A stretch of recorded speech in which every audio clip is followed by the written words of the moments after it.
Mesdames et messieurs, bonsoir. Soyez les bienvenus au Théâtre Alchimique pour cette présentation de notre prochaine saison 2022-2023. Avant de commencer, vous savez, on a passé 2 années difficiles.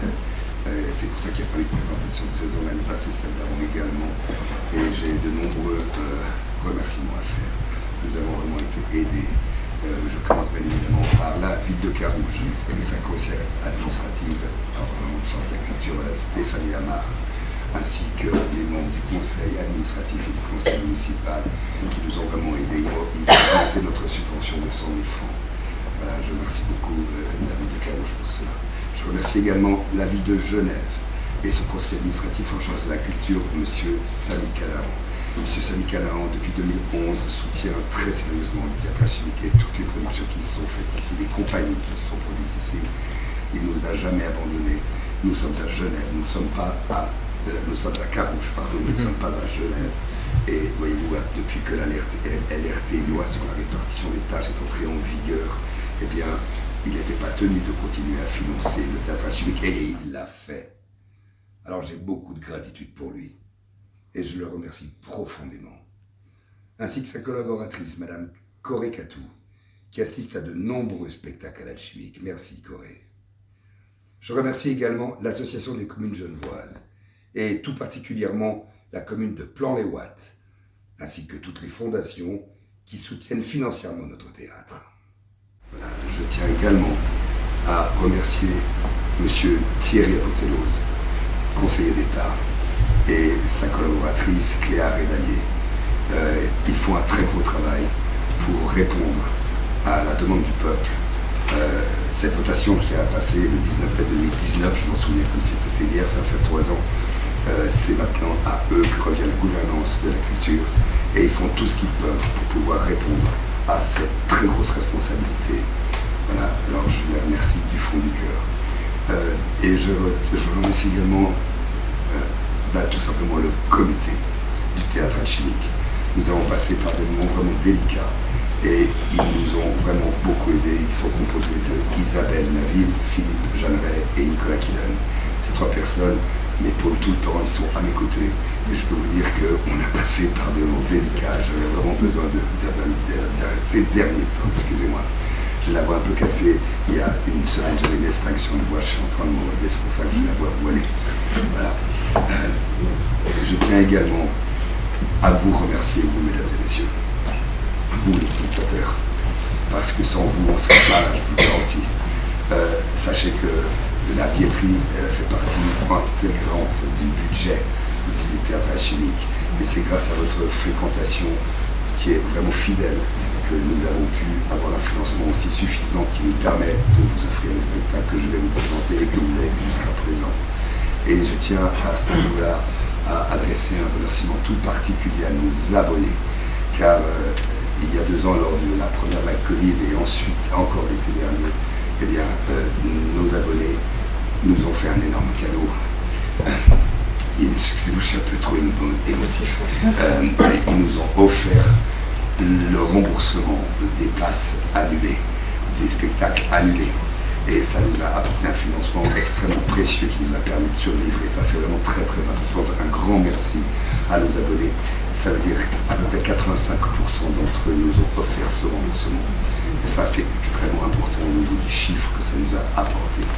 Voilà, mesdames et messieurs, il y a encore quelque chose que je dois dire.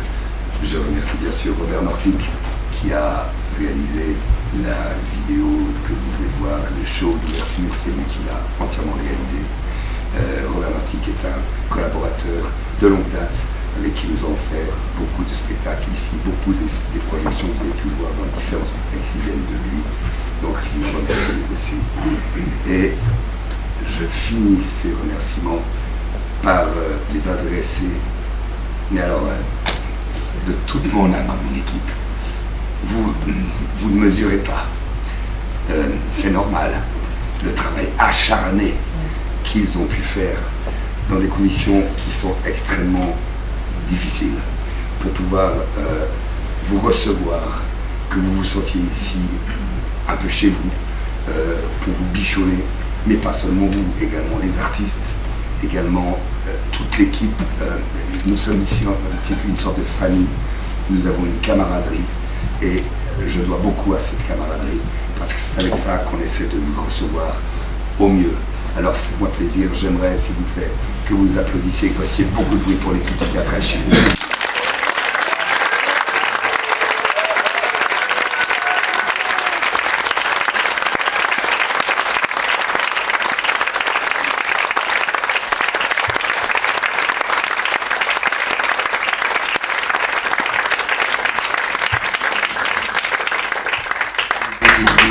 Ils sont en train de préparer le buffet. Alors j'espère qu'ils vous ont entendu. Voilà. Bon, bah, j'en viens maintenant à cette prochaine saison. Cette prochaine saison, elle est composée de 10 spectacles, mais je ne vais pas en présenter que 9, le 10e n'étant pas encore garanti, je vous dirai ça pour tout à l'heure. Ces spectacles sont franchement uniquement des coups de cœur. Je pèse mes mots. Je reçois beaucoup d'offres. Je choisis, je sélectionne. Et là, vraiment, ceux que vous verrez sont vraiment... Je les défends tous. Venez tous les voir. Ça vaut vraiment le coup, quoi. Bon, évidemment, comme d'habitude, il parle de l'actualité, il parle de vous, il parle de vos problèmes, il soulève des questions des fois insoupçonnées. Ils sont des spectacles utiles et tous ces spectacles ils sont faits, c'est un peu subjectif de ma part évidemment, avec un geste, le même geste que j'ai depuis des années ici à l'Alchimique. Je fais partie de ces follow qui croient que le théâtre peut changer le monde. Je vais essayer de vous dire pourquoi. D'abord, le théâtre, vous comprenez, c'est un ciment de la cohésion sociale, un ciment du vivre ensemble. C'est très important. C'est quelque chose auquel je tiens particulièrement. C'est pour ça qu'ici, eh bien, tout le monde peut venir à la hauteur de son porte-monnaie. Les gens qui n'ont pas d'argent, qui sont à l'hospice général, qui sont au carré, eh bien, ils entrent gratuitement. N'en déplaise à certains politiques. C'est comme cela et on ne m'en fera pas démordre. Je considère que le théâtre fait partie du minimum vital. Et donc ça c'est une chose que je voudrais que vous sachiez. Et c'est aussi pour ça qu'il peut changer tout simplement le monde. Mais également parce qu'il offre le rassemblement. Et le rassemblement, mesdames et messieurs, c'est quelque chose qu'on ne se rend peut-être pas compte, mais on vient d'en prendre connaissance, en tout cas conscience. Souvenez-vous, le confinement, souvenez-vous, quand vous étiez tous enfermés chez vous.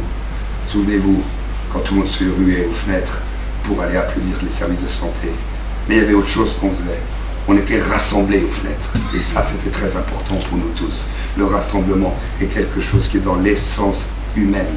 Le rassemblement, c'est quelque chose qu'on devrait conserver de façon... Regardez que dès qu'on s'est déconfiné, tout le monde s'est précipité dans les stades, dans les stades de foot ou bien dans les méga concerts. On a besoin d'être comme ça parce que tout simplement, nous sommes des animaux. L'animal humain, oui. On se croit supérieur aux animaux, mais regardez les animaux, ils vivent en troupeau. Quand ils émigrent en troupeau. Et bien nous c'est pareil. Nous aussi, on a besoin d'être en troupeau, c'est comme ça, on est des animaux humains. Vous vous rendez compte de ce qu'on fait? Les animaux, on se croit supérieurs à eux, on les met dans des eaux, mais c'est eux qui devraient nous mettre dans un zoo, nous, des cacahuètes. Il y a quelque chose. Il y a quelque chose en plus.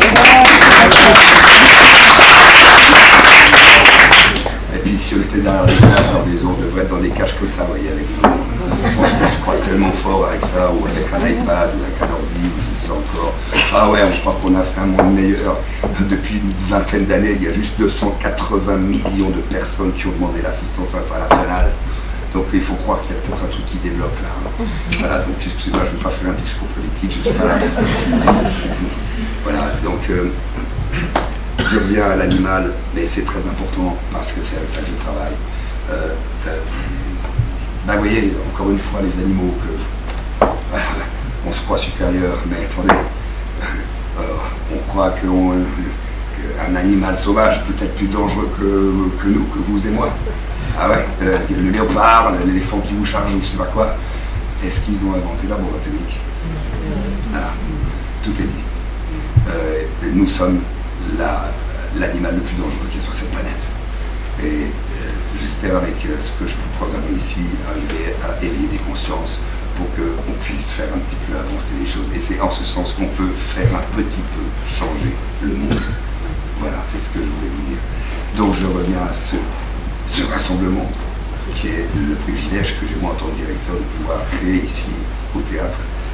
Ce rassemblement, vous voyez, il n'est pas simplement de remplir la salle, il est de créer un rassemblement entre vous, les acteurs et l'auteur. Pour moi, il y a trois pôles, auteur, acteur et spectateur. Et ces trois pôles, on décide tout à coup de traiter un sujet. On décide tout à coup, cette année on a traité quoi? On a traité le divorce, on a traité le viol des enfants mineurs, on a traité la maladie d'Alzheimer. Voilà, donc il y a un sujet. Et ces trois pôles, si le théâtre est bon, ils se mettent comme ça à graviter autour de ce sujet. C'est une énergie. Une énergie. Oui, le théâtre est une énergie. Et je peux vous jurer que cette énergie, elle est la plus belle qui soit. Regardez, on est en train de chercher de nouvelles énergies, vous êtes d'accord? On cherche des énergies non polluantes, d'accord? Ouais, et ben, le théâtre, il est plus qu'une énergie non polluante. Parce qu'il est une énergie qui dépollue nos âmes, mesdames et messieurs. Nos âmes sont polluées. Il faut arrêter de vouloir soigner les effets, il faut soigner les causes. Les causes, c'est dans nos âmes. Et si on nettoie nos âmes, on va trouver les bonnes choses à faire pour nettoyer la planète et tout le reste. On vit une période tout à fait particulière. Mais encore une fois, je ne veux pas faire de discours politique.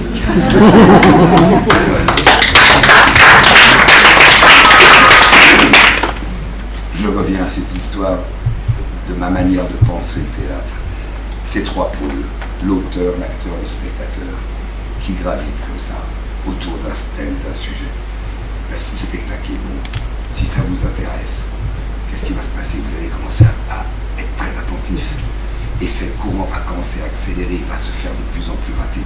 Et tout à coup, le spectacle, imaginez que mais il vous concerne tellement, il vous captive, et bien ça va encore plus vite. Imaginez maintenant, mais vous buvez les paroles des acteurs qui sont sur scène. Ça va tellement vite que c'est comme les rayons d'une roue. Vous les voyez même plus, ça fait plus qu'un, paf, plus qu'un, unité.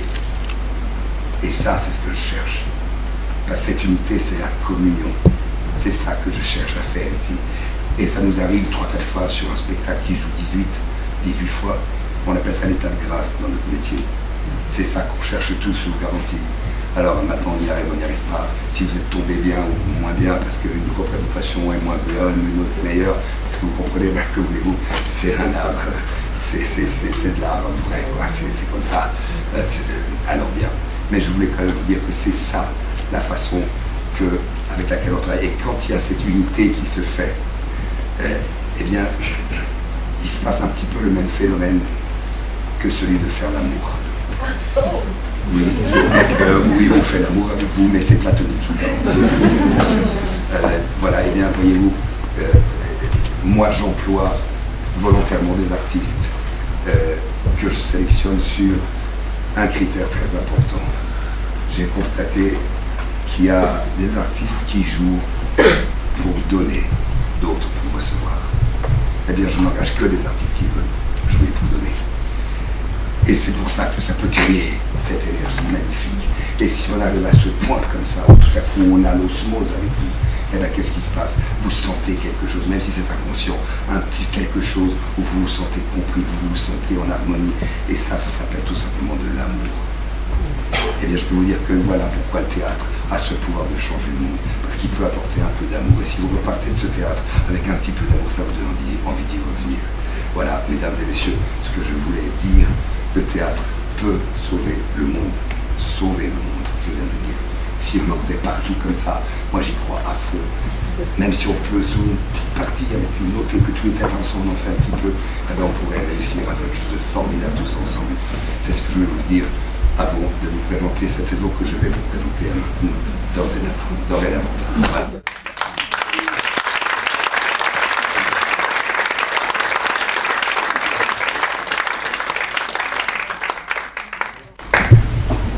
Nous ouvrons la saison le 13 septembre avec une version originale du mythe de Frankenstein, d'après Mary Shelley, réalisée par la compagnie Projet 17, dans une adaptation, une mise en scène et avec le jeu d'un jeune artiste que nous recevons pour la première fois à l'Alchimique. Il s'appelle Guillaume Py. Il est genevois. Il est accompagné tout au long du spectacle par le compositeur et musicien Michael Borcar, avec lequel s'établit un dialogue qui évoque les entrailles de ce mythe d'une actualité percutante. Pour ne pas faire de confusion, le monstre dans cette histoire, ce n'est pas le savant genevois Victor Frankenstein, mais l'être hideux qu'il a créé avec des morceaux de chair morte. Ce monstre, doué d'intelligence, s'est retrouvé seul, rejeté de tous tant il était épouvantable et faisait fuir tout le monde rien qu'en l'apercevant. Retranché dans une terrible solitude, cette créature a demandé à son créateur de lui faire une femme à son image. Pour ne pas être seul, pour pas qu'il souffre de cette solitude. Mais Frankenstein, en voyant la peur que faisait ce monstre à la vie de tout le monde, a refusé de lui créer une femme. Alors il s'est vengé, ce monstre. Et le jour du mariage de Frankenstein, il a assassiné son épouse. Voilà l'histoire. Et qu'est-ce qui s'est passé? Eh bien, Frankenstein s'est rendu compte, bien évidemment, qu'il avait mis au créé, il s'est pris pour Dieu, quoi. Il s'est dit, mince, voilà, j'ai créé un assassin, j'ai créé un monstre qui, en plus de ça, est un danger meurtrier. C'est terrible. Alors, il l'a poursuivi tout autour de l'Europe pour essayer de le supprimer à jamais. Voilà. Il y a quelque chose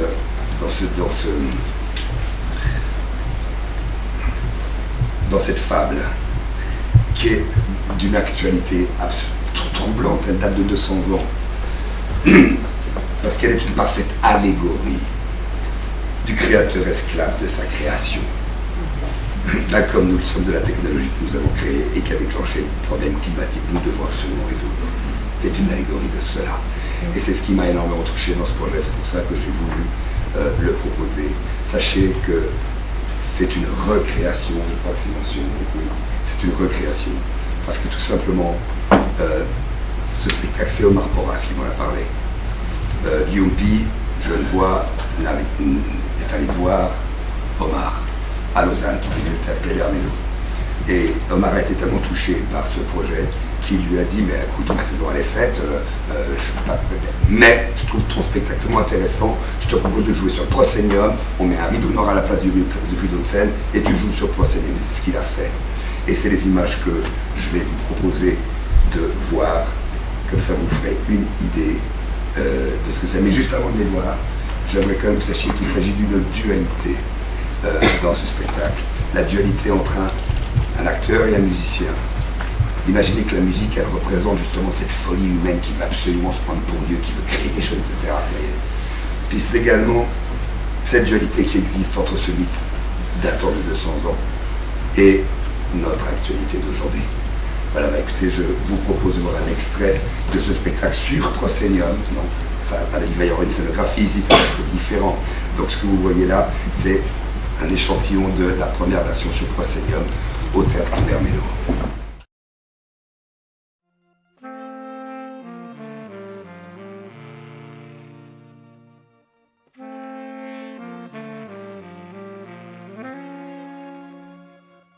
Écoutez-moi, Frankenstein.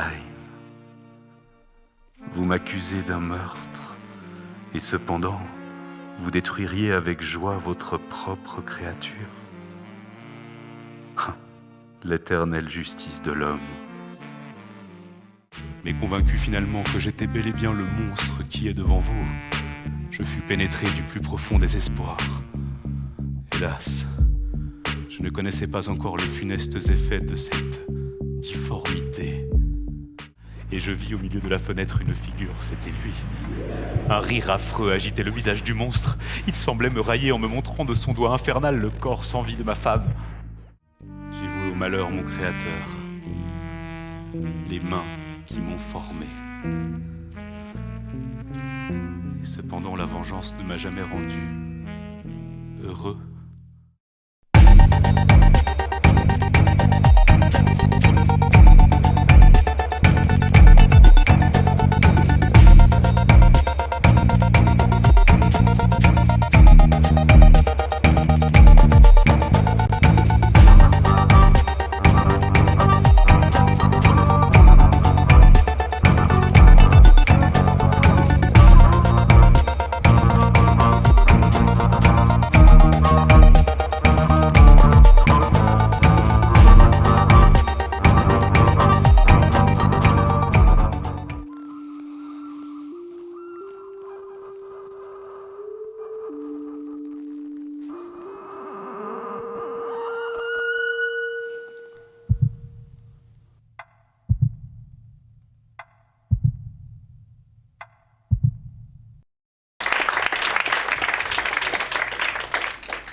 Merci, c'est un sacré honneur qu'on me fait d'ouvrir le bal, d'ouvrir la saison. Je suis assez d'accord avec ce qui a été dit, je pense que le théâtre est là pour changer le monde, en tout cas il participe. Et je pense que pour ça il doit parler d'aujourd'hui, c'est aussi pour ça qu'on a choisi de monter un texte qui a plus de 200 ans. Parce qu'en fait dans ce texte, au-delà de rendre honneur à l'autrice et à cette créature, cet archétype de monstre qu'elle a créé, j'ai une certaine fascination pour les monstres. Le monstre c'est quelque chose qui naît dans l'œil de l'observateur ou de l'observatrice. Et je pense que dans ce spectacle, dans la dualité, il y a une volonté de questionner qu'est-ce qui fait monstre. Est-ce qu'on est monstre par son aspect, par son altérité, en fait, par sa différence, ou est-ce qu'on est monstre par ses actes et par sa acceptation de sa propre responsabilité dans ce qu'on a créé ou non. Effectivement, on en a parlé, il y a une urgence climatique, je pense que c'est quelque chose d'assez su, on ne va pas vraiment revenir dessus. Et c'est un peu là l'envie en fait d'aller piocher dans ce théâtre, d'aller de piocher dans ce texte et d'aller chercher finalement qu'est-ce qui parle aujourd'hui. En fait il y a tout dans ce spectacle. Dans ce texte il y a la question du monstre, donc la question de l'altérité qui va apparaître parce que il va y avoir de plus en plus de migration et donc potentiellement de plus en plus de monstres, du moins dans le regard de ceux qui observent, mais aussi au niveau de la responsabilité parce que dans cette dépendance à la technologie et dans ce qu'on crée en fait au niveau responsabilité on a même plutôt une tendance à se dire qu'il y aura bien une solution technologique qui pourrait nous sortir de tout ça. Je ne vais pas faire très long parce que je pense qu'il y a encore plein de gens qui vont parler et puis qu'on m'a demandé de faire bien 3 minutes. Cependant, si cette histoire termine mal, il y a une notion qui est assez importante, c'est une notion de rédemption, du moins de la part de la créature. J'ai cette fascination pour cette créature qui est bien plus sensible à mes yeux que le créateur. Et cette rédemption, si donc cette histoire termine mal, je pense que le théâtre est aussi là pour faire en sorte que notre histoire puisse prendre un autre coup. Merci.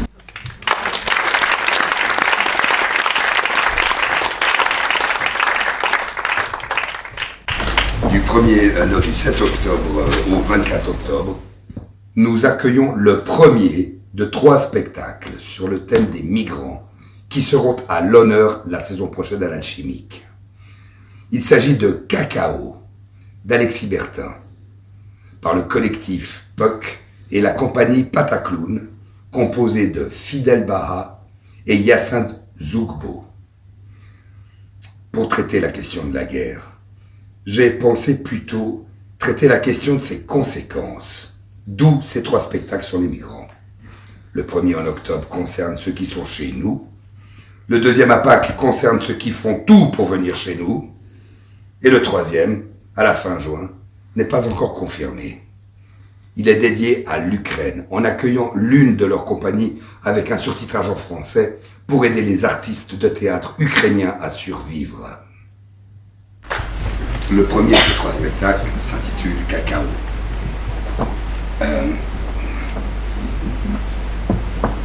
Il raconte le périple de 2 comédiens marionnettistes qui ont aussi l'avantage d'être des clowns, enfin ils ont vraiment sont des artistes accomplis, qui sont partis de Côte d'Ivoire pour passer d'abord par le Bénin, puis ensuite du Bénin ils sont arrivés à Genève, non pas pour atteindre l'Eldorado européen, parce que ça c'est ce qu'on croit ici, mais parce que leur vie était en danger dans leur pays, aux prises avec une crise politique meurtrière. Ils racontent donc leur propre fuite de Côte d'Ivoire au Bénin, les regards déplacés, les préjugés qu'ils ont rencontrés, puis leur voyage du Bénin à Genève, et enfin leur arrivée chez nous, où ils s'expriment sur la découverte de notre cité avec étonnement. Et à nouveau des regards, des jugements qu'ils subissent concernant la raison de leur présence chez nous, mais en préférant sans cesse le rire aux larmes. Bien sûr, pour survivre aussi. Ils témoignent que les migrants ne le font souvent pas par choix, à travers ce spectacle qui est ludique et plein d'humour. J'invite Alexis Bertin, qui est auteur et metteur en scène de ce spectacle, à vous en dire un mot. Alexis Bertin est pour la première fois également invité à l'Alchimique. C'est un jeune metteur en scène très talentueux. Je suis ravi de le faire découvrir.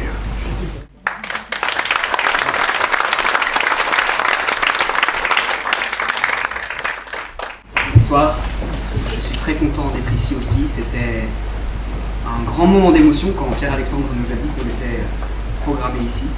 J'aime beaucoup ce théâtre et puis voilà, on était très émus et pas peu fiers de venir. Donc l'aventure de Cacao, c'est une longue histoire. Alors pour ma part, elle commence en 2016, quand j'ai rencontré 2 clowns qui m'ont fait confiance, Fidèle et Hyacinthe. Ils ont enlevé leur nez et ils m'ont ouvert leur cœur. C'est quelque chose qu'il y a.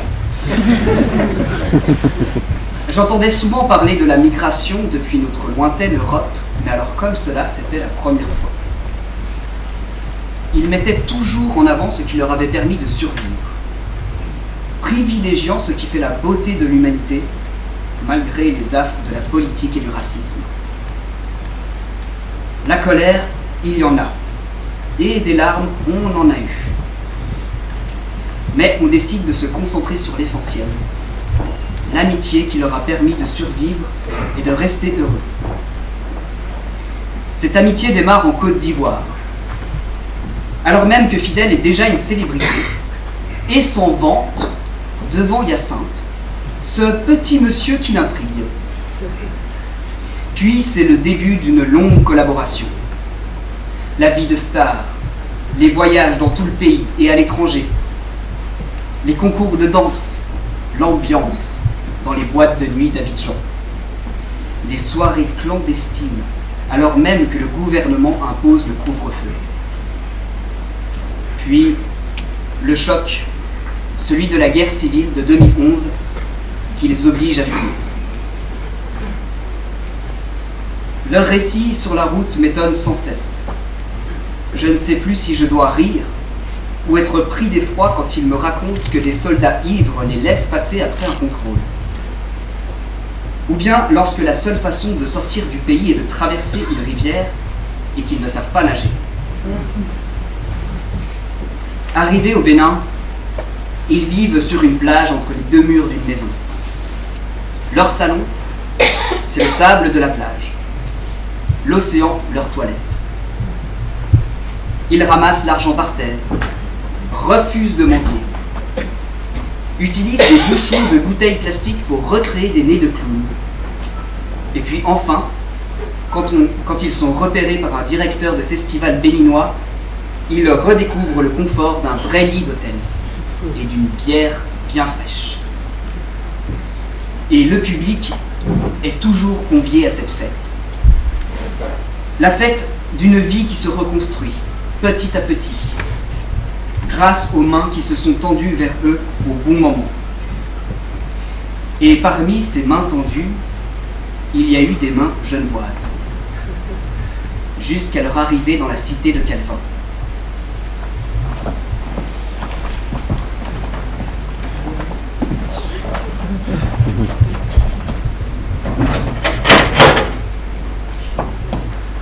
Je me souviens, la première fois qu'on est venu, c'était en été. On croyait que c'était l'hiver.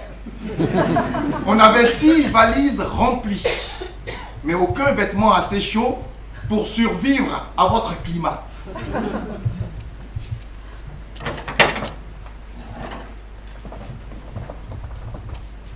Point train.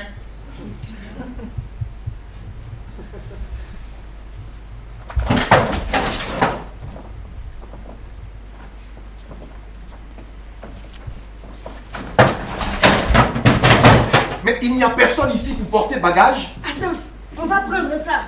Faut mettre. Quoi? Là, dans le trou. Faut mettre. De l'argent, je pense. 2 CHF. Et tu as 2 CHF même ici. Non. Heureusement, quelqu'un nous a vu galérer et nous a donné 2 francs suisses. 2 CHF. C'est bizarre chez vous quand même. Hein? On donne trop d'argent aux machines. Chez nous, dans nos bus, on a quelqu'un pour donner les tickets. Dans les aéroports, dans les marchés, il y a toujours quelqu'un pour vous aider moyennant quelques sous. Dans le parking, il n'y a pas de caméra. Tu donnes ton argent à un travailleur qui surveille ta voiture. Premier jour de travail.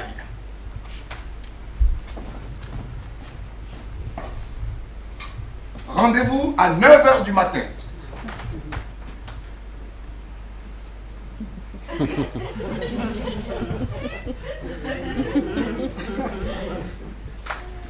Mais vous faites chier! Vous croyez en Afrique? Il est quelle heure? Non mais... Tais-toi, tu as tort. Si vous voulez travailler avec des Suisses, on ne s'amuse pas avec l'heure. L'heure, c'est l'heure. Après l'heure, c'est plus l'heure. Le lendemain, pas question d'être en retard. Au premier rayon de soleil, on saute hors du lit et on va tout droit au théâtre. La porte est fermée. Et les filles là vont nous tuer aujourd'hui. Appelle-les. Allô? Oui, c'est Fidèle et Hyacinthe. On est devant le théâtre, la porte est fermée, on ne peut plus entrer. Oh! Il est 5 h du matin. Je dors encore. Bref, la répétition pouvait commencer à l'heure. Puis, le moment préféré de Fidèle est arrivé. La pause. Et Hyacinthe, tu bois quoi là? Du café. Regarde, c'est la machine qui fait tout. Et ça, c'est avec café de chez nous, hein? Fais pour moi, s'il te plaît. Et à chaque pause, on a bu du café. Comme des blancs. Café noir. Pause. Café. Pause. Café long. Pause. Café serré. Apposé. Café renversé. Et non posé. Macchiato. Apposé. Ristrito. Et non posé. Café latte. Apposé. Nespresso. Et non posé. Café noisette. Apposé. Cappuccino. Cappuccino. Ah, pardon. Cappuccino. Apposé. Café. Café. Café. Hyacinthe, tu as dormi cette nuit là? Non. Le café? Plus jamais.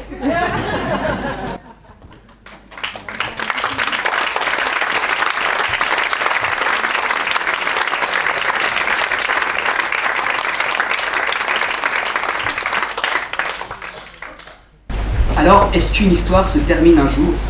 Le plus tard possible, tant qu'on est vivant et en bonne santé. C'est le message qu'ils m'ont transmis tout au long de la création de Cacao. et c'est le message qu'on souhaite partager avec le public. Cacao, c'est aussi le titre pour un drame qui se raconte avec le sourire. C'est à la fois la douceur du chocolat suisse et l'amertume d'un déracinement qu'ils n'ont jamais demandé. Merci beaucoup.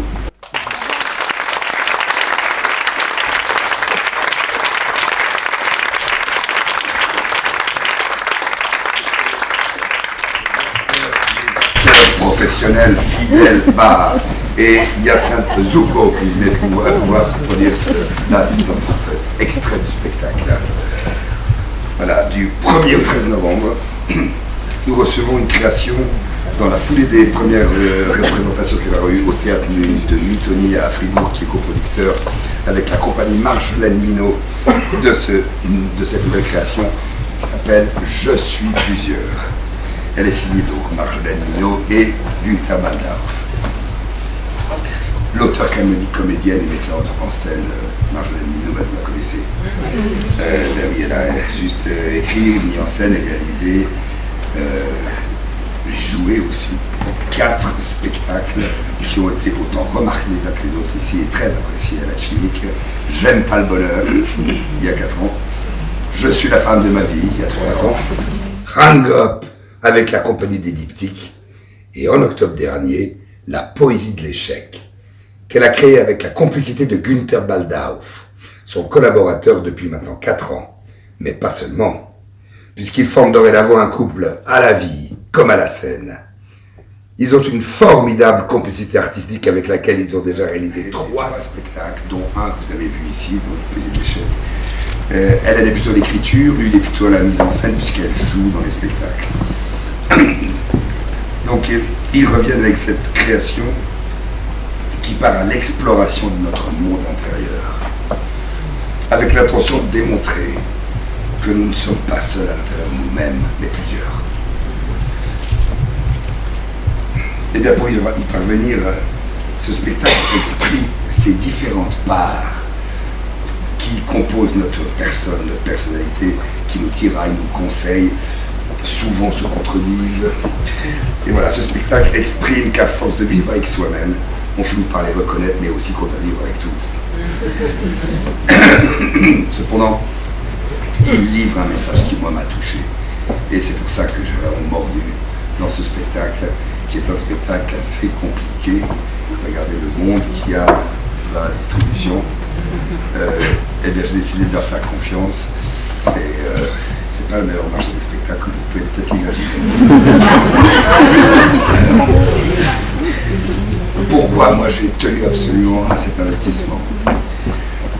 Parce que je trouve que ce spectacle livre un message qui est beau, qui est rassurant, qui fait du bien. Il nous suggère d'apprendre à s'apprivoiser, à être doux avec soi-même, excusez-moi, ça sent. À trouver l'harmonie entre ces différentes parts qui nous composent, donc à s'accepter tel que l'on est, pour gagner en estime de soi, et au fond, pour s'aimer davantage et être plus heureux. Donc ça vaut vraiment le coup de monter ça. Alors afin d'explorer ces profondeurs, ils se sont entourés de toute l'équipe qui est là. Il y a des comédiens, des acrobates, etc. Mais enfin, le mieux, c'est qu'ils vous le disent eux-mêmes. Bon voilà, ils sont préparés pour une présentation de saison au même moment, à l'autre bout de la Suisse. Et ils l'avaient déjà accepté avant que je les invite. Alors ils nous ont envoyé une petite vidéo qui est adressée, qui vous est adressée, où ils vont vous dire un mot sur leur spectacle. Voici cette vidéo.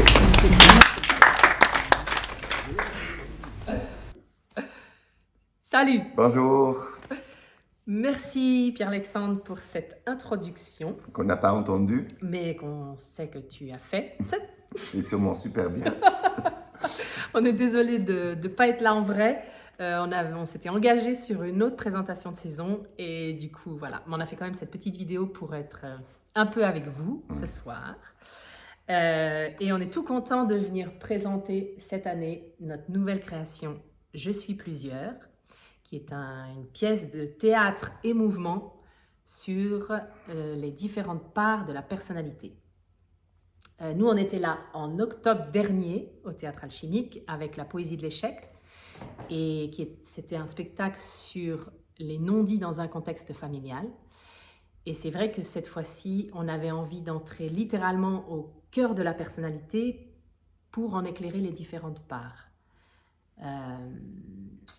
On est toujours fasciné par le thème de l'espace intérieur, de l'intime, du personnel, de tout ça, ce qu'on ne voit pas forcément pas.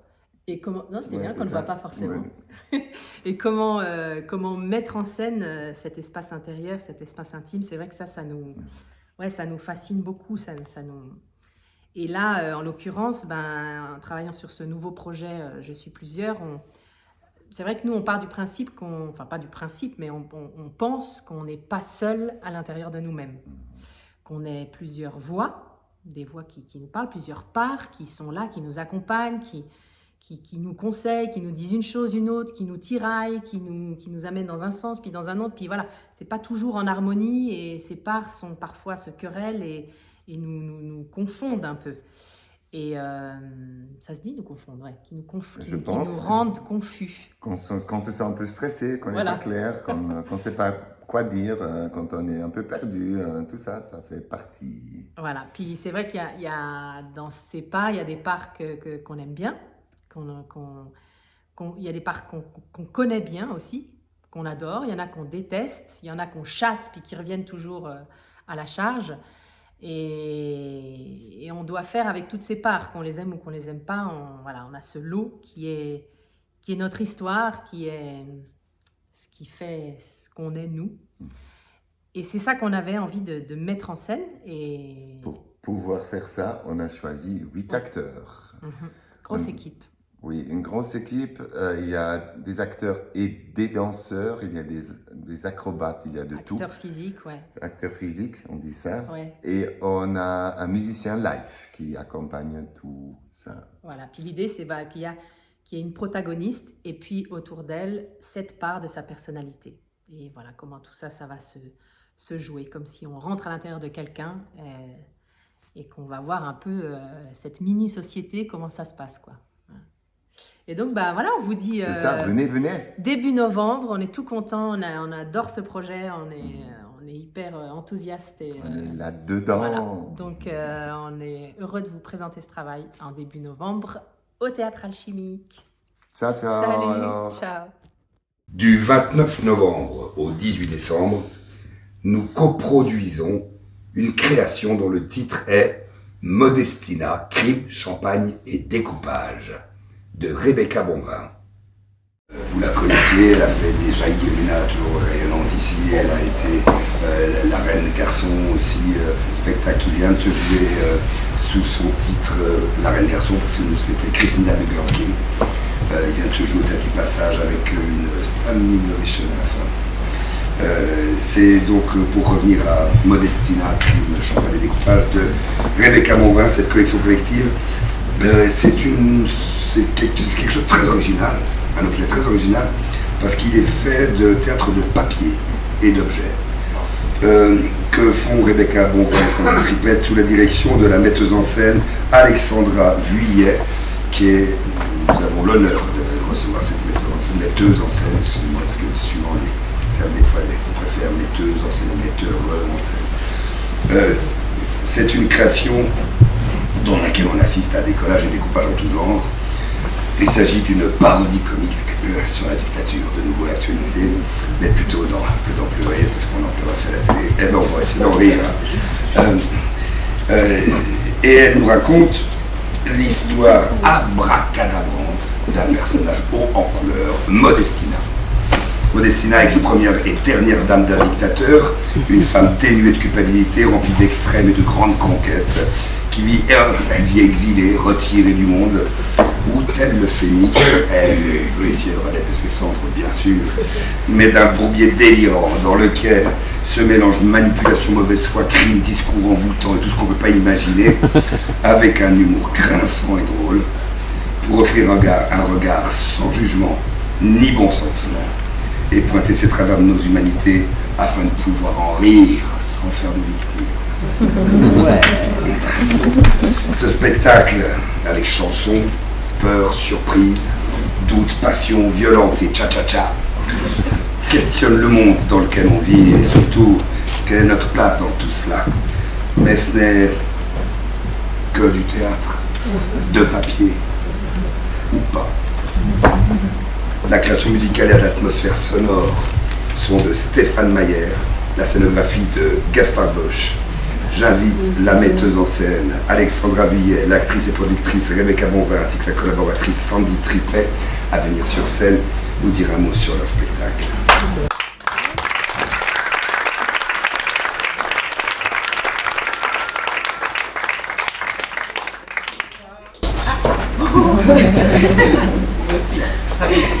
Bonsoir. Bonsoir. Bonsoir. On est vraiment très contente et merci Pierre-Alexandre qui accueille toujours mes projets avec beaucoup d'enthousiasme et je te remercie parce que sans toi je pense que j'aurais arrêté le théâtre depuis longtemps. Je le dis, voilà, c'est tout. Voilà. Alors je m'attaque à une discipline que je ne connaissais pas du tout, le théâtre de papier, le théâtre d'objets.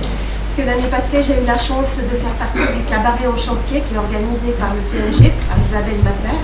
C'était une période un peu noire parce que j'avais plus de boulot et donc j'ai pu faire ce cabaret parce que j'avais commencé à faire des collages pendant le semi-confinement et j'ai proposé un projet avec des papiers, des personnages qui sortent des magazines et de raconter une histoire. Et puis voilà, Alexandra était l'intervenante, était ma référente, est devenue ma référente parce qu'on était accompagnés par des professionnels de la marionnette. Alexandra est un ponte de la marionnette en France. Je dis.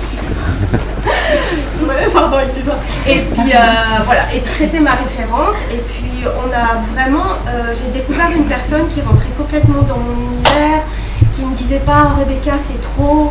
Mais vas-y, c'est cool. Et donc je pouvais vraiment essayer plein de choses et ça a été vraiment une très belle expérience humaine et artistique. Et Sandy, qui avait un autre projet pendant le cabaret, et comme on était toutes les deux en salle de travail, on s'échangeait, elle n'arrêtait pas de m'aider parce que je suis très nulle en bricolage. Voilà. Et tout d'un coup, une amitié est née, artistique aussi. On a vu qu'on avait des univers qui collaient. Et puis on s'est dit waouh, on fait un spectacle ensemble et c'est ça qui est beau dans le théâtre, c'est que tout d'un coup on rencontre des gens qui nous redonnent la flamme, l'envie. Et j'avais déjà fait un personnage donc il y a 10 ans qui parlait de la centrale de Tchernobyl, Irina, où je faisais un cabaret nucléaire et j'avais envie de travailler sur la dictature. Mais je ne voulais pas refaire la même chose, j'avais envie de trouver un autre moyen d'exprimer la dictature, le monstre qui est en nous. En fait, tous les spectacles qui sont avant, ils sont un peu regroupés dans le mien. En fait, j'ai plus rien à dire. Je trouve que vraiment la programmation est parfaite. Voilà. Et puis tout d'un coup, quand j'ai rencontré le papier, en fait, en déployant des univers d'objets, de papier, c'est incroyable. La marionnette, c'est pas que ça. C'est tellement de choses, c'est incroyable. Et donc voilà, on a décidé de se lancer dans le projet et je suis tellement contente. Vous ne pouvez pas vous imaginer comme ça me fait du bien en tant qu'être humain, en tant que comédienne, d'avoir de nouveau la flamme qui s'est allumée dans mon cœur. Voilà, donc je vais laisser la parole à Alexandra Vuillet.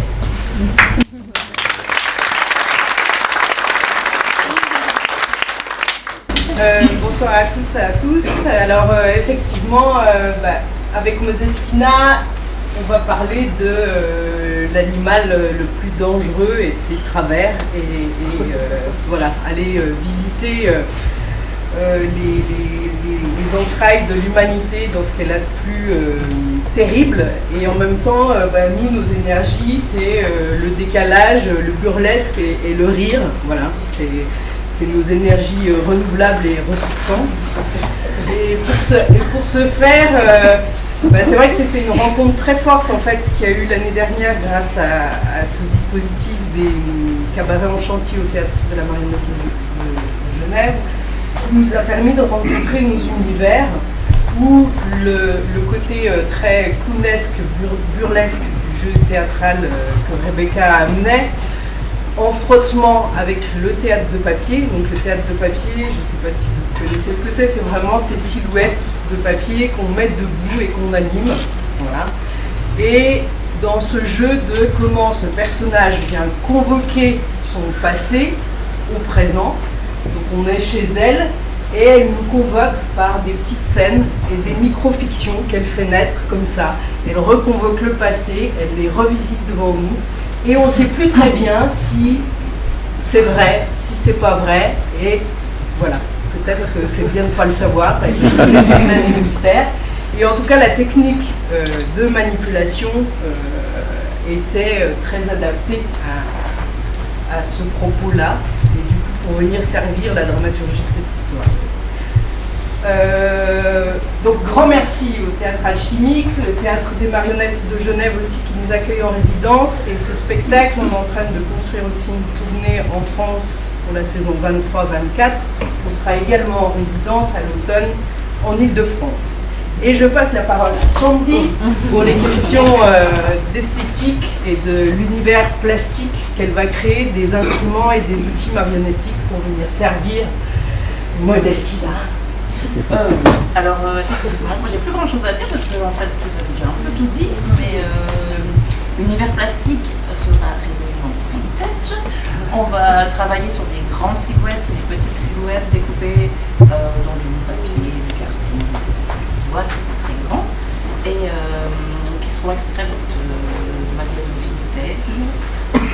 Et puis on va travailler aussi avec des pop-up, des petits pop-up, des grands pop-up, qui est un art de pliage qui est beaucoup utilisé pour les livres d'enfants, par exemple, ou d'art aussi, qui est un pliage à plat, un monde merveilleux qui peut aussi le présenter à vous.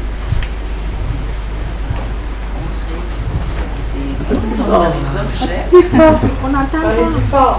Plus fort. Donc du pop-up.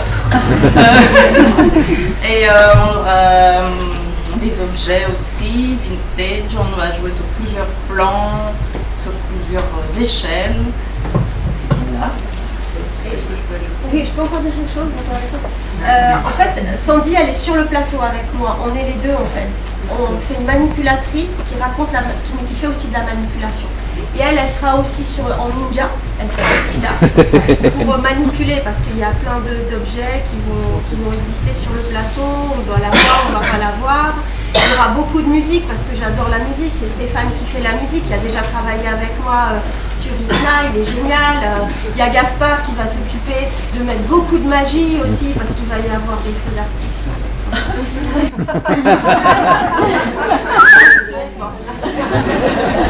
On va essayer en tout cas, on va essayer de faire un spectacle qui va nous faire plaisir et qui va, on espère vraiment vous faire plaisir. Oui, on va bien rire. Oui. Voilà, merci.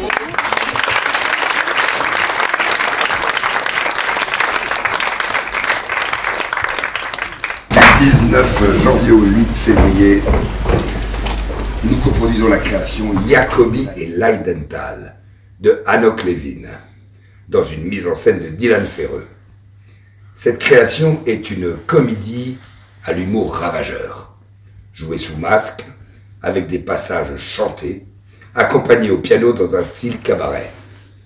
Cette farce musicale s'articule autour d'un triangle amoureux insolite, dans lequel deux amis, Jacobi et Leidenthal, tombent amoureux de la même femme, ce qui rompt évidemment leur longue amitié. On y apprend que le bonheur des uns fait le malheur des autres. On y apprend qu'il faut se méfier des faux semblants amoureux aussi, et des amis qui s'offrent un cadeau de mariage. Jacobi veut le bonheur à travers, bien sûr, le mariage, mais enfin selon le modèle de réussite standardisé, si vous voyez ce que je veux dire. Il prend plaisir à humilier constamment Leidenthal, qui bien au contraire veut se faire passer pour le grand malheureux de service. Et tout ça, c'est pour exister, pour être heureux, évidemment. Seulement attention, parce que quand on se prend à ce petit jeu, quand on joue ce petit jeu, on peut s'y prendre au jeu, ça peut être très mal. Cette pièce donc pose la question de ce qu'il faudrait faire dans l'existence. Être heureux ou jouer au malheureux pour être heureux. Briller aux yeux des autres selon les codes des idées reçues ou jouer au loser des missionnaires et souffrir pour exister. écraser les autres pour pouvoir en jouer ou se complaire dans le malheur pour attirer l'attention. Mais attention, dans cette deuxième optique, il y a ces pièges, évidemment, dont je vais vous parler. Cette pièce pose ainsi la grande question existentielle de qu'est-ce qu'on recherche au juste? Ben, n'est-ce pas tout simplement quel sens donner à sa vie? Les acteurs de cette création sont Christophe Balthus, que nous recevons pour la première fois à l'Alchimique, Charlotte Filou, que vous connaissez, Martin Jaspard, qui a joué l'année passée dans justement Tout le monde veut vivre, et Valentine Mercier, que nous recevons pour la première fois également, qui signe également la composition musicale, avec une scénographie signée Fleur Bernet, et des masques réalisés par Freddy Porras, qui est frère d'Omar Porras, et donc vous connaissez cette esthétique.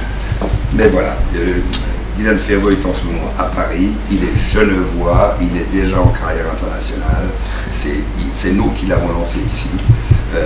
J'avais vu quelques-uns de ses spectacles à Lausanne, mais le premier théâtre qu'il a produit, c'est l'Alchimique. Voilà, donc il m'a envoyé une petite vidéo qui vous est adressée où il s'exprime sur sa conception, sur sa vision de cette pièce et de ce spectacle. Voici cette vidéo. Pourquoi monter Yacoubi et Leidenthal? Eh bien, j'ai choisi de monter cette pièce pour une raison très simple, c'est que c'est une super pièce. Et quand on est metteur en scène, eh ben, on a envie de monter des super pièces. Et je me suis dit, tiens, si les spectateurs prennent autant de plaisir à découvrir cette histoire que moi j'en ai pris à la lire, eh bien, peut-être qu'on passera une bonne soirée de théâtre. Parce qu'en plus d'être un bijou de comédie, cette pièce, elle aborde une question existentielle fondamentale à laquelle je pense on s'est tous confrontés à un moment ou à un autre, c'est quelle est notre place dans ce monde. Parce que ça n'est que de ça dont il est question. Ruth, Leidenthal et Yacoubi ne sont en quête que d'une chose, de sens. Quel sens donner à sa vie pour exister?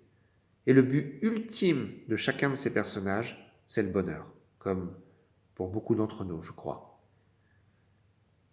Leur objectif, c'est de se hisser au sommet de la pyramide du bonheur, quitte à devoir écraser les autres pour y parvenir. Ça, c'est évidemment tout ce qui fait le sel comique de la pièce, typique de l'univers de l'auteur Levin. Ça, c'est pour le fond. Et pour la forme, eh bien, j'ai à nouveau voulu travailler avec Freddy Porras et le jeu masqué parce que je trouve qu'il y a dans la rencontre entre Hanoch Levin et Porras quelque chose d'une alchimie qui opère, d'une complémentarité. L'un écrit des monstres, les autres leur donnent un visage. Et dans cette rencontre du fond et de la forme, de la pensée et de la matière, je trouve qu'il y a quelque chose de poétiquement atroce qui naît.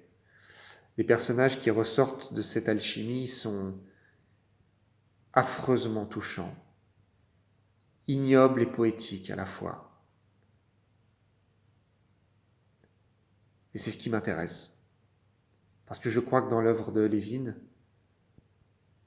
l'humanisme, c'est de se laisser toucher aussi parce que ce que l'humanité a de plus horrible en elle, les fonds de tiroir de la conscience humaine.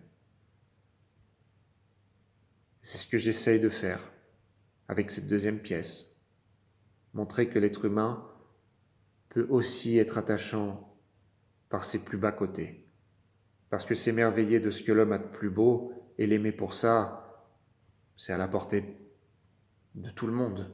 C'est presque facile, comme dirait sa traductrice Laurence Sandrovitch. Mais aimer l'homme dans ce qu'il a de plus fragile et de plus poisseux, c'est un humanisme plus difficile à cultiver. Voilà ce que je puis vous dire de cette pièce, que je vous invite à venir découvrir, cultiver, oui, à l'Alchimique, à l'hiver prochain. À bientôt. Du 28 février au 12 mars, nous coproduisons une création de l'auteur brésilien Camilo Pellegrini, La Marâtre. Une création de l'atelier Sphinx, mise en scène par Frédéric Polier. Après avoir réalisé Chemin de sang du même auteur en 2019, une version très déjantée du Petit Chaperon Rouge, c'est la deuxième fois que Frédéric Polier se passionne pour cet auteur brésilien. La Marâtre est une version pour adultes du conte de Cendrillon. Voilà, mais la marâtre est donc la belle-mère, voilà, bien sûr, de Cendrillon. L'atmosphère de cette création se situe alors entre le film d'horreur et le polar, le merveilleux et le fantastique dans une atmosphère, une esthétique entre Almodovar et Monty Python. On y retrouve les sujets de réalité urbaine qui sont très chers à ceux de l'auteur brésilien, le monde de la télévision, la mode, la publicité, l'obsession pour la jeunesse éternelle comme au Brésil, ou l'éclatement de la famille, les envies de sexe, de liberté, de pouvoir, de vengeance. Et on peut pas nier que tout ça est extrêmement actuel et humain. C'est une histoire complètement déjantée et mais alors totalement loufoque, donc de la belle-mère de Cendrillon la marâtre, qui se passe aujourd'hui. Je vous la raconte parce que franchement ça... Voilà. Alors elle est professeure de yoga, abandonnée par son mari puisqu'il est mort. Contrairement aux autres versions, elle voue beaucoup d'affection à sa dernière fille d'adoption, Cendrillon, trouvée dans une poubelle, dont les deux sœurs vilaines sont des ex-siamoises qui ne doivent surtout pas se rapprocher l'une de l'autre pour éviter de se toucher, ce qui les collerait à nouveau et obligeait de devoir les scier pour pouvoir les départager.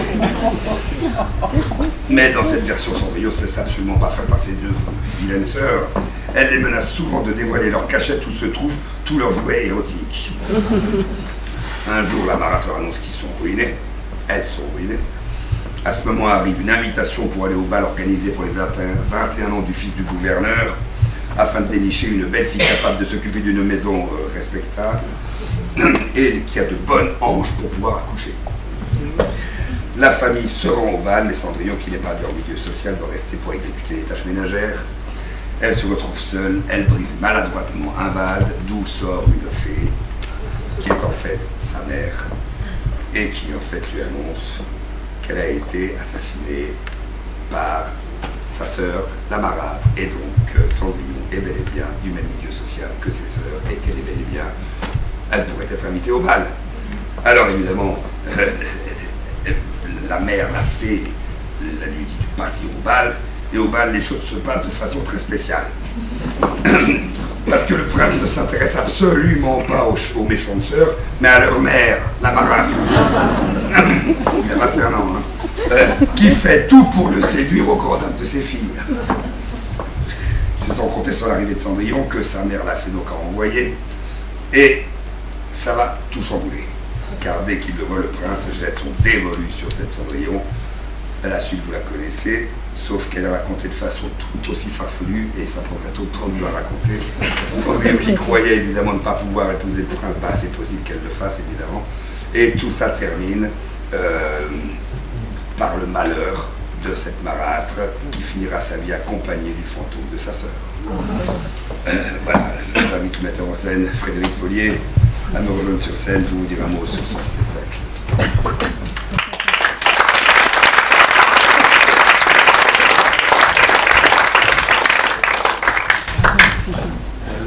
Bonsoir. Bon, surtout, vous n'avez rien entendu, parce que là, il a presque raconté toute la pièce. Je remercie Alexandre de m'inviter pour la 3e fois dans ce magnifique petit bijou de théâtre que j'apprécie beaucoup. Par quoi je vais commencer? Oui, alors, pour la réalisation de cette pièce, j'ai besoin de ça. Est-ce que quelqu'un peut me passer? Vous voyez? Voilà. Monsieur, vous pouvez le construire aussi si vous voulez. On avait Kate Blanchett dans la distribution, mais elle n'a pas pu parce qu'elle avait des corps aux pieds. Donc je vous la laisse aussi, finalement. Et donc il y a énormément d'allusions brésiliennes, car cet auteur Camilo Pellegrini, donc, qui est devenu un ami parce que je me rends très fréquemment au Carnaval de Rio, j'adore danser nu, le string me va très bien. Il est également barbu comme l'autre sud-américain avec lequel j'ai beaucoup travaillé, c'est-à-dire Rafael Spregelburg, mais qui est en Argentine. Donc il y aura l'Argentine, le Brésil et ensuite c'est le Venezuela. Et on va continuer sur la Colombie, on fera le tour de l'Amérique du Sud, car c'est toujours, pour moi, c'est très précieux de parler des auteurs sud-américains puisque j'y ai grandi une dizaine d'années, entre 4 ans et 14 ans, j'étais en Amérique du Sud. Et l'Amérique du Sud aime également beaucoup un sport que, je ne sais pas si ça vous dit quelque chose. Ça, il y a des connaisseurs. C'est le maillot de qui, ça? Hein? Vous ne savez pas? Non. Fluminense. Ah bon? On ne connaît pas. De Rio de Janeiro, je vous donne aussi, monsieur le connaisseur. Et on parle également à un moment d'une... Donc c'est toutes les citations, les multiples citations qu'il nous appartient de transposer ou de peut-être suffisamment expliquer. Donc il y a quelque chose qui s'est transposé, qui est devenu des Claudettes. Il y a beaucoup d'allusions au Brésil, donc on va essayer de trouver les moyens. Voilà, ça fait partie de notre travail de traduction, puisque la mise en scène est pour moi une traduction aussi d'une certaine manière. On parle par exemple de cette chanteuse, quelqu'un la connaît? Décidément. Gal Costa, grande chanteuse populaire brésilienne. C'est une photo très ancienne de là. Donc vous pouvez la regarder. Voilà. Alors, d'après Pierre-Alexandre, ça me fait extrêmement plaisir. Il dit, selon lui, je suis en metteur en scène baroque. Alors, depuis que c'est ça, j'ai une identité, je me sens. Je dis, bah, attendez, je suis un metteur en scène baroque, c'est lourd, un metteur en scène baroque. Voilà, alors, je vais essayer de la faire courte parce que le temps sera, c'est le buffet, on sent l'odeur déjà. Pour approcher un destin, donc les grands contes sont initiatiques. Pour approcher un destin comme celui de Cendrillon, il ne faut surtout pas partir de réponses ou de certitudes. Cendrillon, c'est l'histoire de... D'ailleurs, c'est pas Cendrillon, c'est la marâtre. Parce qu'il a déplacé le curseur et il a mis le centre de l'histoire sur la marâtre et non pas sur Cendrillon. C'est bien. Donc, c'est pas Cendrillon, c'est l'histoire d'homme et c'est des questions et des intuitions et même si elles paraissent brutales. Donc, il y a quelques questions là autour. C'est comment composer avec l'avenir qui se dessine sous les traits d'une belle-mère coquette, nantie de deux grandes adolescentes frivoles et égocentriques? Comment ne pas devenir l'otage des liens dans lesquels nous nous sommes constitués? Comment devenir soi? Comment naviguer entre les cendres du passé, le réel qui s'impose, la vie effervescente et une imagination qui déborde? Quels seront les points d'appui pour entrer de plein pied dans le désir et l'existence? Un prince naïf, une fée déjantée. Voilà, je ne vais pas vous lire la suite parce que il y avait beaucoup de pages. Juste deux, trois petites choses sur l'auteur. Pellegrini réécrit le conte en le prenant à rebrousse-poil, insérant dans le texte humour et moquerie. Et ça, je crois que Pierre-Alexandre vous l'a dit un peu. Et pour ceux qui ont vu Chemin de sang, qui était une transposition du Petit Chaperon rouge, ils arrivent à imaginer ce que ça peut devenir. Je vais essayer de prolonger mon travail que j'ai amorcé depuis déjà quelques spectacles, disons 3 ou 4, entre cinéma et théâtre. Voilà. Et cette pièce-là s'y prête particulièrement. C'est un des points, comment on va dire, pluridisciplinaires particuliers sur lesquels qui m'intéresse de développer, de continuer à chercher pour votre compagnie, enfin, en espérant que vous apprécierez ce que nous allons inventer. On imaginait aussi, ça, et je m'arrête là, il faudra construire 2 toboggans, juste ici, et un autre là, et on pensait aussi à une... pour le public, comment on appelle ça, ces trucs qu'il y a dans les acrobranches? Tyrolienne. Une tyrolienne, voilà. Donc, pour trouver votre place, il va falloir arriver en tyrolienne. Enfin, je vais y réfléchir encore. Voilà.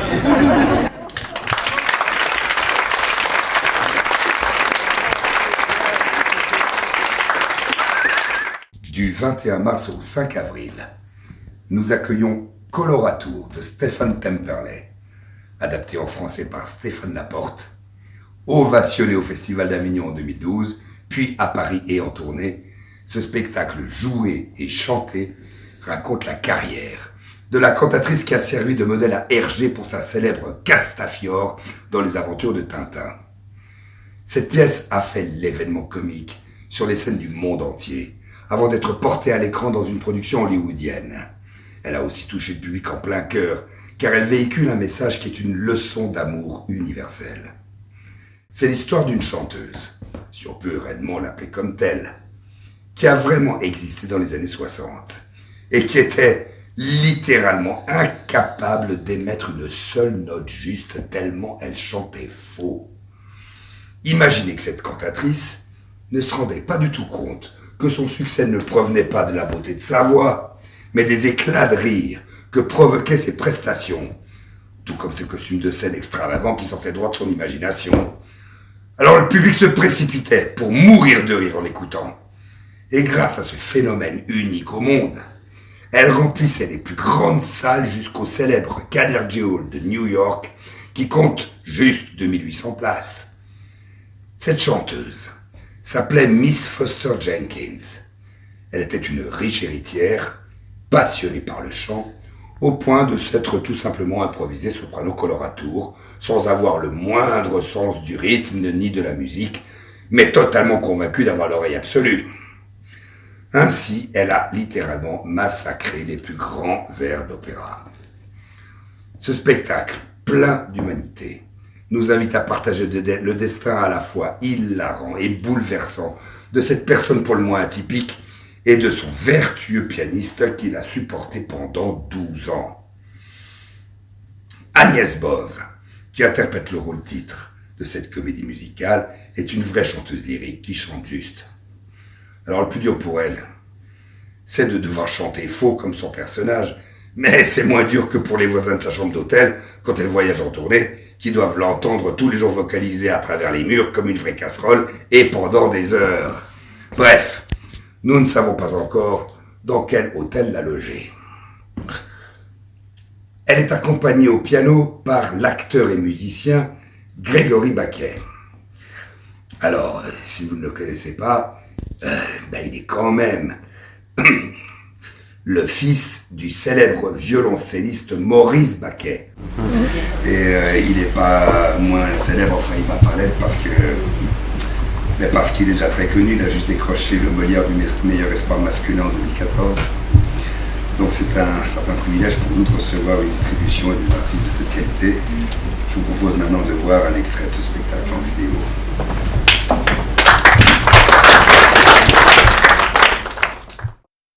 Aucune voix ne ressemble à une autre. Un artiste, un vrai, trouve la sienne. Tu m'as fait grimper au plafond, toi de la haute, moi des bas-fonds. Rôle de rythme, c'est fini. Je suis une vraie coloratour. Je ne me flatte pas en disant cela, mon don particulier, c'est la pureté de mon timbre.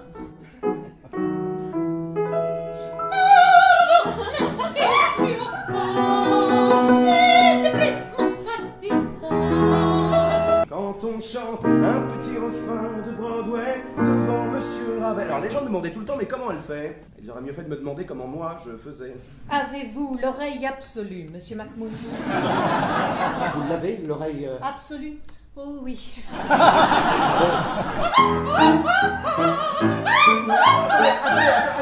Attendez. Le piano doit être désaccordé. Ça lui arrive de plus en plus souvent, on dirait. Dans 6 semaines, précisément. Un récital. Après tout, c'était pas ma faute si j'avais la totalité de mon loyer à payer. Si je ne pouvais pas totalement l'empêcher de se ridiculiser, je pouvais au moins limiter les dégâts.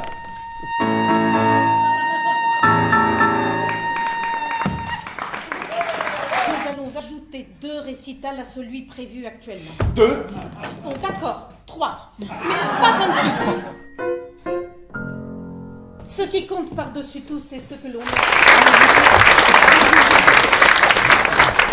Le 27 avril au 17 mai, nous accueillons Migrants avec 4 A de Matej Wisniewski, qui a été réfugié politique sous Ceausescu. Et c'est donc le deuxième spectacle sur les migrants qui sont à l'honneur cette saison, prochaine saison à la République. Le titre de cette pièce avec ses 4 A, c'est un cri d'alarme.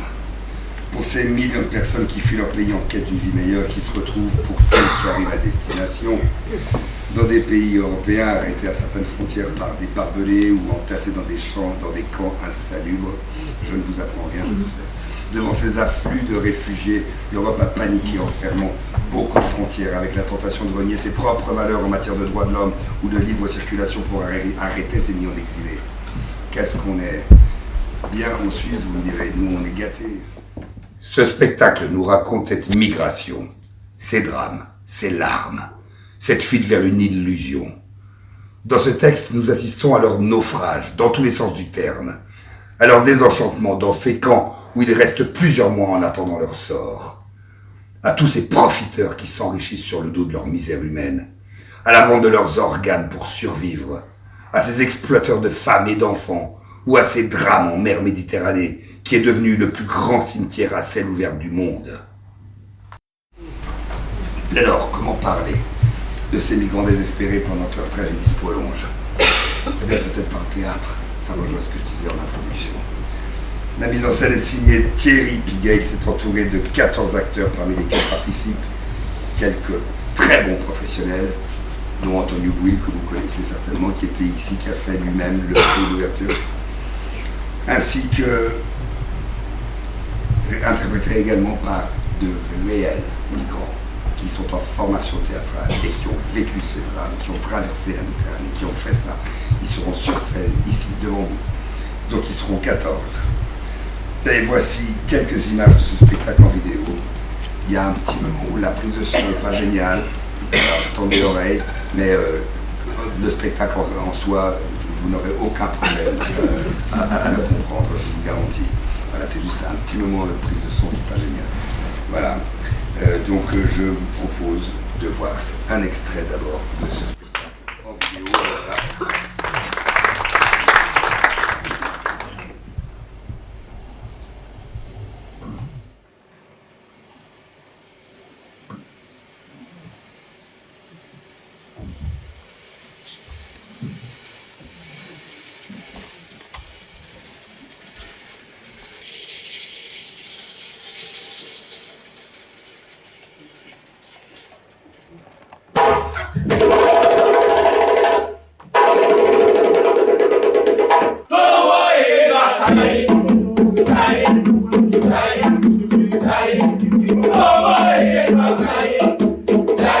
Nous avons dressé la liste des pays sûrs et nous allons rapatrier les immigrés clandestins qui n'ont aucune chance d'accéder au statut de réfugiés.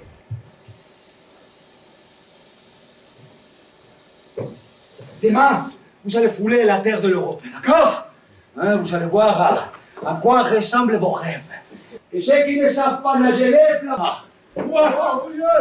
Nous, on vous propose un parcours en bus. On prend vos enfants et on les achemine sans danger en Europe. Notre parcours est sûr et sans problème. Oui. On ne traverse pas des régions en guerre. Non. À 200 ou 300 mètres de la côte, détachez les moteurs et laissez les couler. Comme ça, vous êtes sûr que personne ne vous enverra avec le même bateau en Turquie. Vous alertez les gardes côtes et vous criez aussitôt que possible « Alarme !»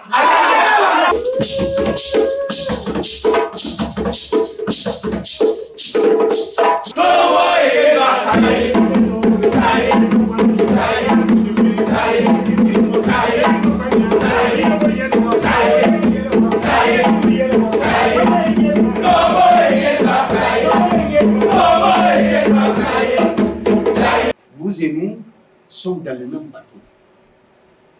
Et nous devons naviguer tous ensemble sur la mer de nos différences, de nos haines, de nos contradictions et de nos dilemmes.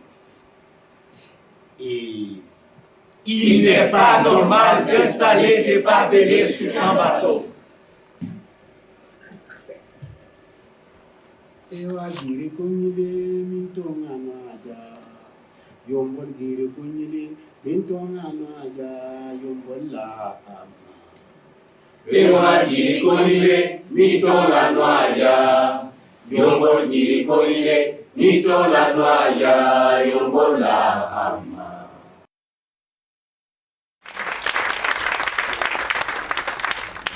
Le metteur en scène Thierry Piguet vous dira un mot sur ce spectacle que vous venez de voir, dont vous venez de voir l'extrait.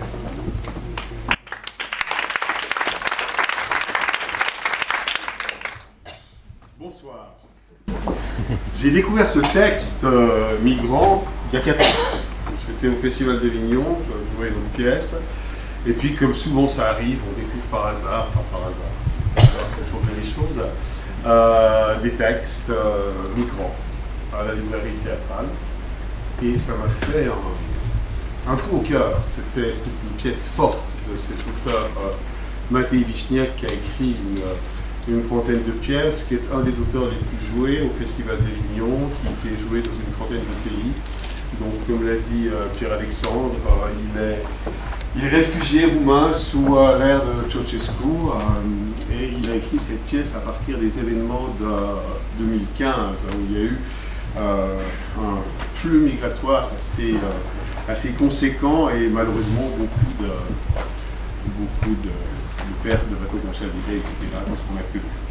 Et quand j'ai lu cette pièce qui est composée d'une trentaine de tableaux, je me suis dit qu'il fallait absolument la monter déjà, parce qu'on est dans une situation où il faut encore dénoncer toujours et encore peut-être notre comportement, le comportement de nos politiques vis-à-vis de ces migrants. Comme dit Mathieu Vichniac, dans un monde globalisé, on est tous des migrants. Seulement qu'il y a certains migrants, puis d'autres qu'on accepte un peu moins. Nous, on peut se permettre de migrer où on veut, et d'autres ne peuvent difficilement se permettre de migrer où ils ont envie d'aller pour des causes qui sont quand même plus difficiles, dures que les nôtres, nos voyages, nos changements d'agrément, nos boulots à gauche et à droite. Et quand j'ai lu cette pièce, je me suis dit d'une part qu'il fallait la monter, d'autre part qu'il fallait la monter avec des personnes issues de la migration. Ça me semblait terriblement important. Je ne suis pas certain que ça s'est fait, je n'ai pas trouvé en tout cas sur internet cette pièce beaucoup jouée, mais faite avec des migrants, travaillée avec des migrants.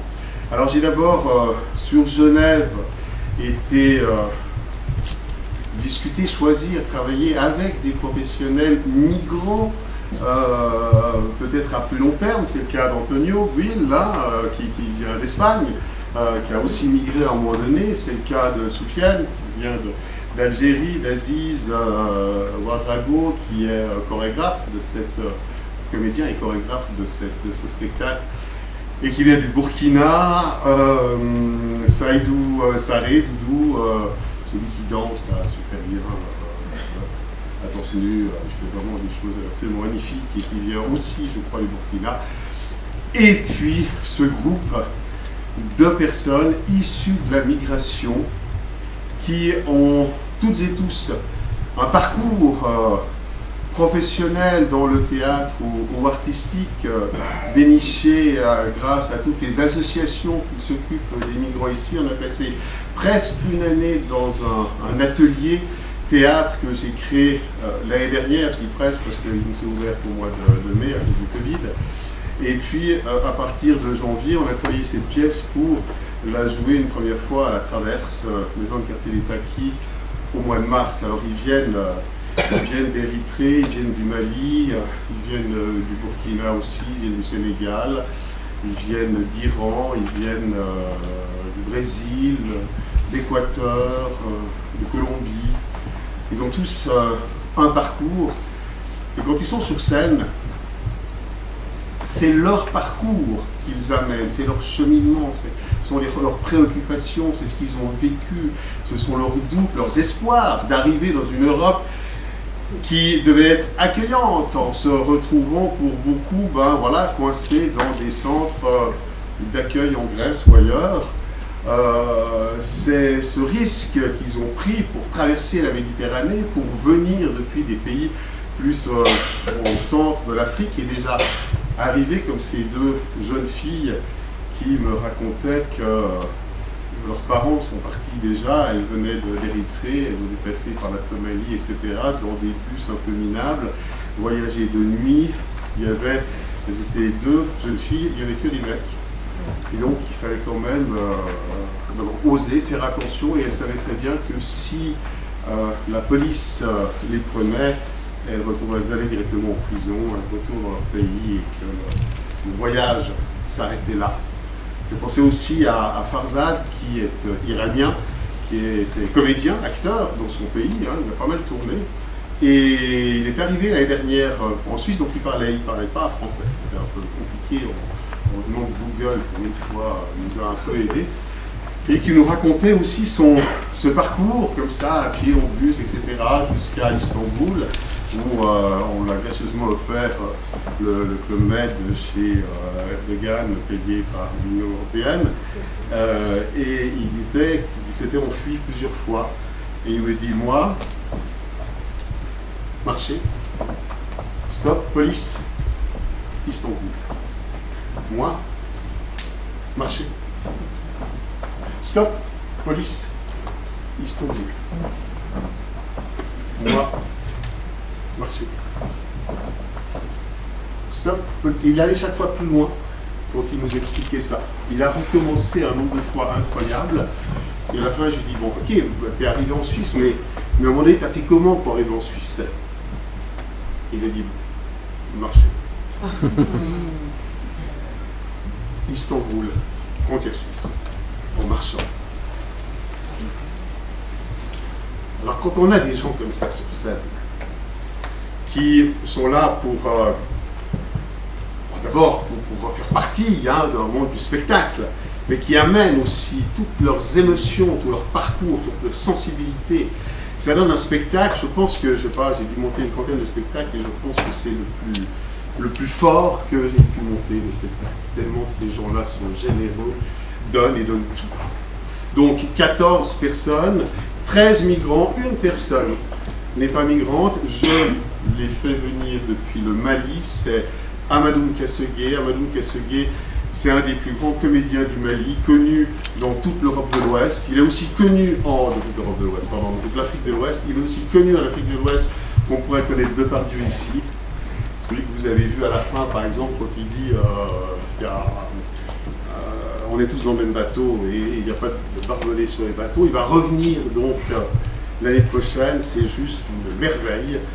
Et voilà, je vous invite donc à suivre ce périple, ce parcours, ces épisodes qui ne sont pas tous larmoyants. Hein. Il y a aussi de la vie dans tout ça, il y a aussi des moments de chant, de danse, de musique, parce que ces gens-là, ils étaient obligés à un moment donné, me disait-il, sur les plages, en attendant les bateaux, etc., de continuer à vivre, de continuer à espérer, et puis de continuer à se rassembler. Pierre-Alexandre parlait du fait de se rassembler au départ, et ben ouais, ils l'ont fait aussi, et ils l'ont fait pour venir jusque chez nous, et pas forcément de gaieté de cœur. Ils ont tout quitté, et ils me disaient combien c'était difficile de partir. Voilà. Bon,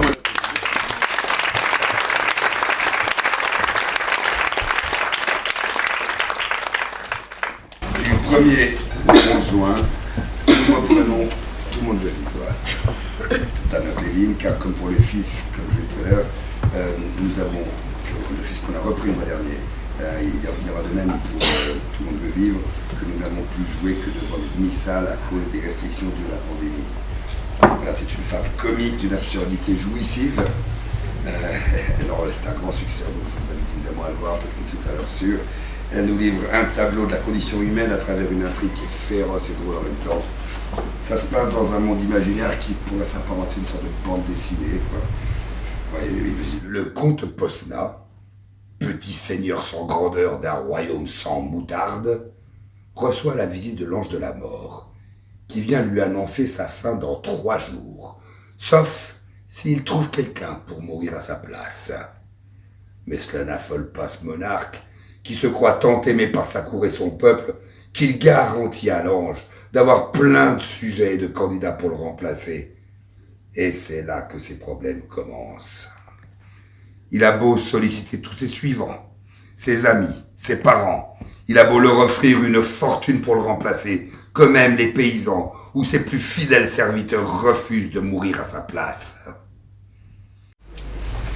Bref, tous préfèrent vivre. Comme quoi, devant la mort, nous sommes tous égaux. C'est une mise en scène, co-mise en scène, de Martha Jaspar et Dylan Ferreux, avec les acteurs Dylan Ferreux, Camille Giacobino, Martha Jaspar, Xavier Loara, Maria Métral et Fidel Baha. Je vous propose d'abord de voir un petit extrait de... Ah, c'est pas un petit, il fait 5 minutes, mais extrait de ce spectacle en vidéo. Je te donne 3 jours pour trouver un remplaçant. Quelqu'un qui, de son plein gré, acceptera de mourir à ta place. De mourir, tu as entendu? De mourir. L'ange de la mort est venu, il a voulu m'emmener. Heureusement, il y avait erreur, Posma au lieu de Posna. Et Dieu, qui collectionne les tableaux à poste, a dit que j'avais jusqu'à vendredi pour trouver un remplaçant, sinon, quick. Dis-moi, qu'est-ce que tu choisirais pour me remplacer? Bamba veut que son maître vive. Bamba vouloir beaucoup. Bamba pouvoir. Bamba tout faire, tout. J'ai le droit d'emmener un remplaçant. Bamba va se sacrifier et mourir à la place de son maître. Vous n'avez pas honte tous les deux de vous accrocher comme ça à la vie à 90 ans 88 de vous traîner lamentablement jusqu'à la tombe. Papa, combien de fois tu m'as répété? Je suis à bout de force. Ce n'est plus une vie. Mieux vaut mourir, trouver enfin le repos. Je me demande pourquoi je suis si émue tout à coup. J'ai l'impression de vivre une tragédie antique. Mon cœur bat comme si j'étais sur une scène de théâtre et que je m'avançais, drapée dans le malheur pour saluer le public.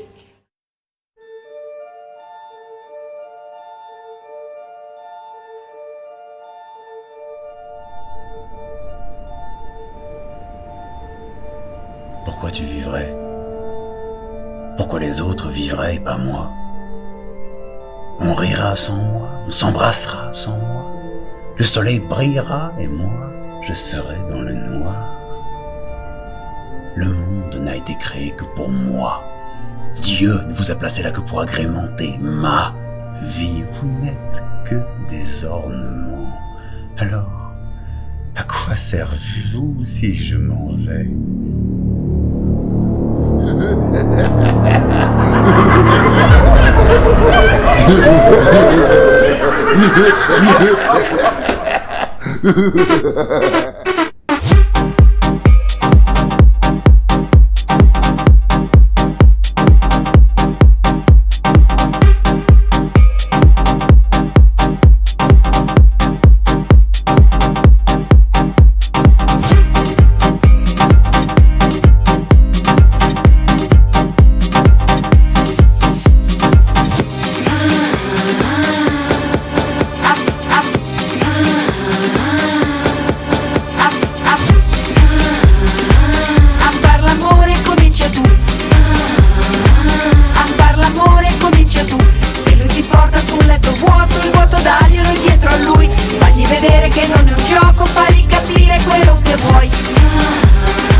Qu'il reste un spectacle à l'affiche de notre saison actuelle, dont la première est mardi prochain, le 7 juin. Il reste encore de la place.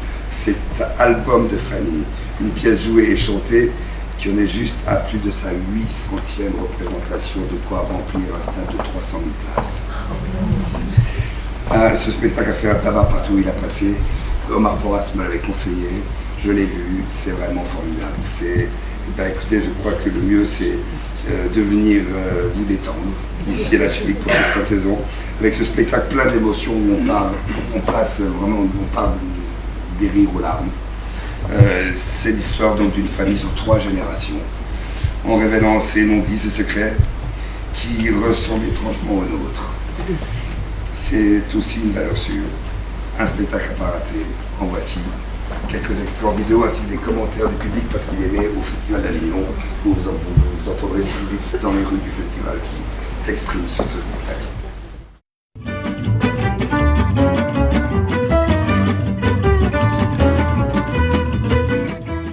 Famille, c'est important, surtout pour les problèmes d'argent. Fais l'écho à tonton et tu auras des bonbons. Moi j'adore quand c'est les réunions le dimanche. Moi c'est le dimanche que je préfère parce que les enfants sont à la maison, les haricots verts, les pommes de terre. C'est bien d'avoir ce petit rappel, dire que la famille c'est important. Tout ce qu'il y a dans les familles, il y a tout ce qui manque dans les familles aussi, je sais pas, ça reflète bien. On reste ensemble à cause des gosses. On s'arrache les tif tif tif tif tif, et on se fait des pap pap pap pap pap. Une personne ne me comprend. Je mets des piercings à mon nez. Mes parents disent que je suis chiante. Ah ouais, t'es chiante. Ça touche toutes les générations. Quel personnage tu as préféré? Le père. Ah bon, c'est bien. Ah oui, le père, il est terrible. Mais arrête, t'as dit merde! Non, je sais, t'es très fouille comme ça! Elle m'énerve! C'est pas possible, il vient d'arriver, t'as pas besoin de le toucher comme ça! Mais t'es pas un cochon d'Inde! Mais marre, on t'achètera un lapin si tu veux! C'est drôle, c'est émouvant et tellement juste. Mon enfant, mon petit, bonne route, bonne route. Ça va venir chercher justement des émotions authentiques, puis en même temps une générosité incroyable.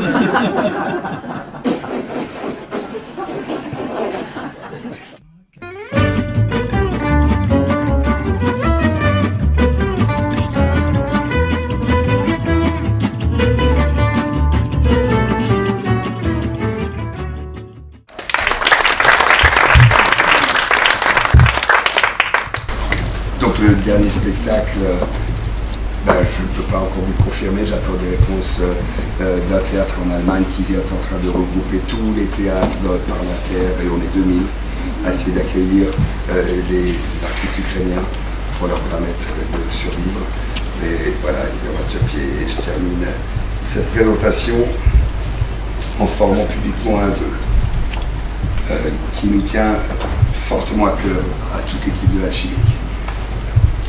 Il y a quelques semaines, la nouvelle gouvernance de la culture à Genève, à savoir l'État de Genève, a décidé de distribuer quelques millions à certaines institutions stratégiques qui n'ont pas encore été choisies.